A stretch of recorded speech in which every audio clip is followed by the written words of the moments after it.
उत्तर प्रदेश में राहुल गांधी कल से अपनी भारत जोड़ो यात्रा की शुरुआत कर रहे हैं। हालांकि इस यात्रा का कितना फायदा उनको मिलेगा ये तो वक्त बताएगा। हमसे बात करने के लिए मौजूद है केंद्रीय मंत्री हैं कौशल किशोर जी। कल से राहुल गांधी अपनी भारत जोड़ो यात्रा यूपी में शुरू कर रहे हैं, क्या लगता है कितना फायदा मिलेगा उनको? देखिए, भारत जोड़ो यात्रा जो है वो सेंटेंस ही गलत है। यात्रा उनको भारत जोड़ो की क्यों कर रहे हैं? भारत तो जुड़ा हुआ है, भारत टूटा हुआ कहाँ है? भारत तो कांग्रेस के पीरियड में टूटा। जब कांग्रेस का आंदोलन या हमारे देश के क्रांतिकारी अंग्रेजों से लड़ रहे थे, उस समय अगर पंडित जवाहरलाल नेहरू जी मान जाते तो शायद भारत नहीं टूटता।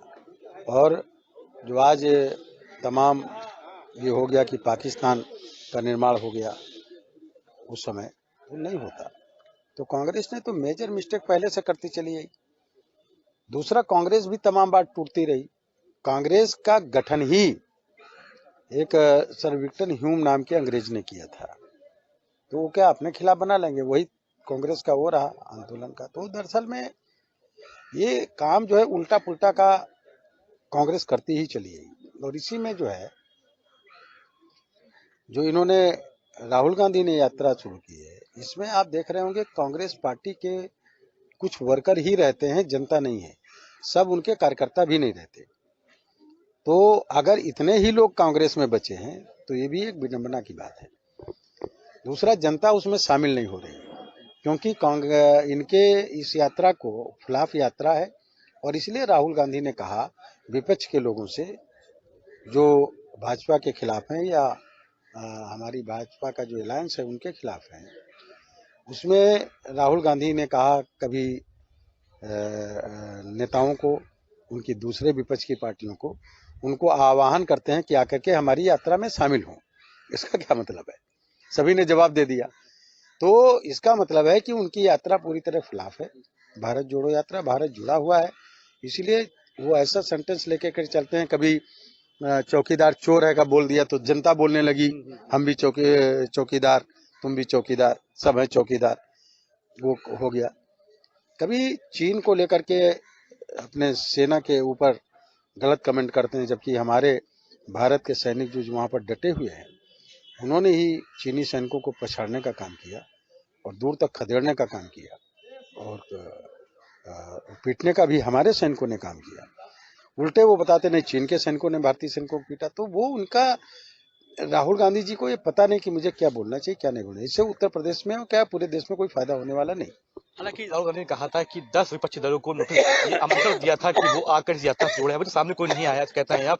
हालांकि उसके बाद जब सपा ने ये बोल दिया कि मैं इस ने कहा है कि मैं इस यात्रा शामिल नहीं हो रहा हूँ।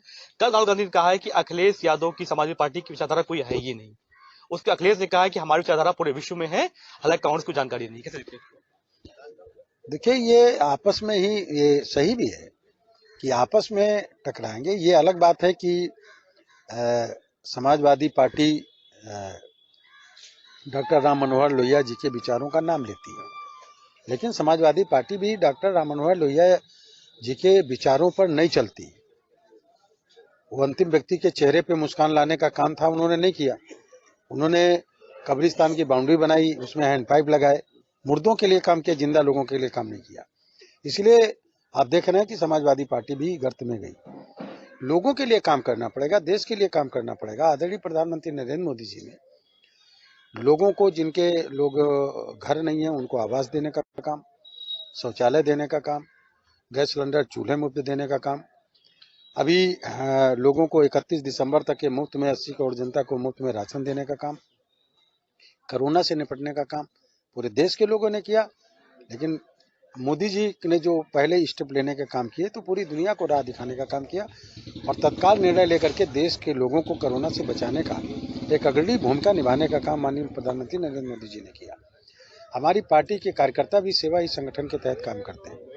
लोगों को आयुष्मान भारत योजना के तहत 50 करोड़ जनता को मुफ्त में 5 लाख रुपए तक इलाज, और इसके अलावा देश में जो किसान लोगों को 6,000 रुपए साल में किसान निधि सम्मान, तो ये सारी चीजें, बिजली के मुफ्त में कनेक्शन देना, ये जो काम गरीब जनता के लिए हुए, वो जनता जो है आज बीजेपी के साथ खड़ी है, मोदी जी के साथ खड़ी है।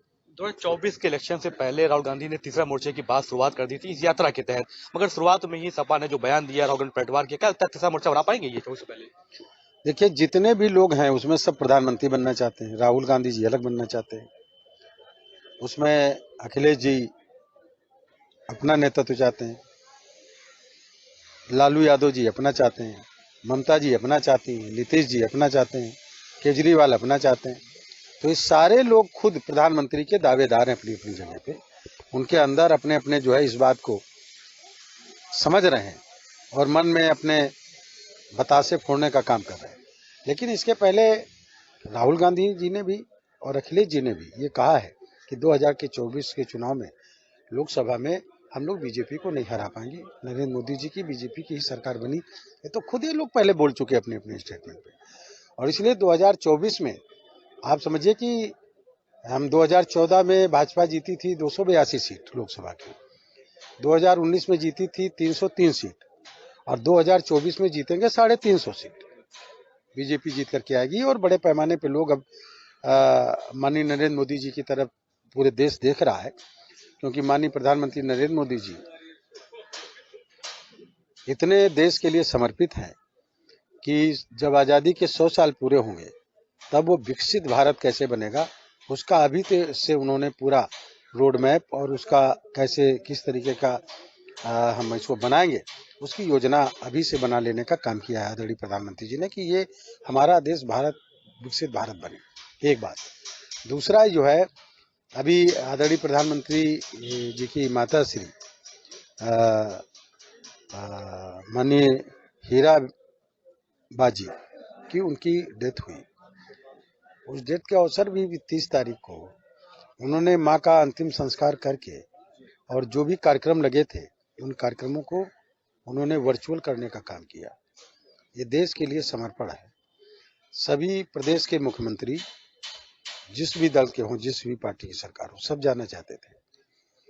सबको मना किया कि नहीं, ये हमारे परिवार का काम है, हम करेंगे और बाकी देश के लिए काम करिए, जो अपनी अपनी जिम्मेदारी निभाइए। और लोगों ने किया। तो उन्होंने एक पूरे देश को नहीं, पूरी दुनिया को इस तरह का एक जो है दिशा दिखाने का काम किया है और देश के प्रति, राष्ट्र के प्रति समर्पण कैसा होना चाहिए ये भी नरेंद्र मोदी जी ने, प्रधानमंत्री जी ने करके दिखाया है। इसलिए चाहे वो अखिलेश जी हों, चाहे ममता जी हों, चाहे लालू जी हों, चाहे नीतीश जी हों, चाहे केजरीवाल जी हों, कोई भी हो, आने वाले समय में नेशनल लेवल के राष्ट्रीय चुनाव जब होंगे लोकसभा में देश के निर्माण के लिए, तो जनता बड़े पैमाने पे बीजेपी के साथ खड़ी है और मोदी जी के साथ खड़ी है। फिर से मोदी जी को प्रधानमंत्री बनाएगी, ज्यादा सीटें जिताने का काम करेगी। धन्यवाद जी मुझसे बात करने के लिए। तो ये थे हमारे साथ केंद्रीय मंत्री कौशल किशोर जी। राउत कहा है कि राहुल गांधी की जो यात्रा है भारत जोड़ो, हालांकि कांग्रेस ने ही भारत को तोड़ा था और जो तीसरे मोर्चे की बात चल रही है, तो जो जनता है वो आज भाजपा के साथ है और 2024 इलेक्शन में जो प्रधानमंत्री हैं नरेंद्र मोदी को ही जनता चुनेगी और उन्हीं को प्रधानमंत्री बनाएगी। अतीक अहमद, जी मीडिया, लखनऊ।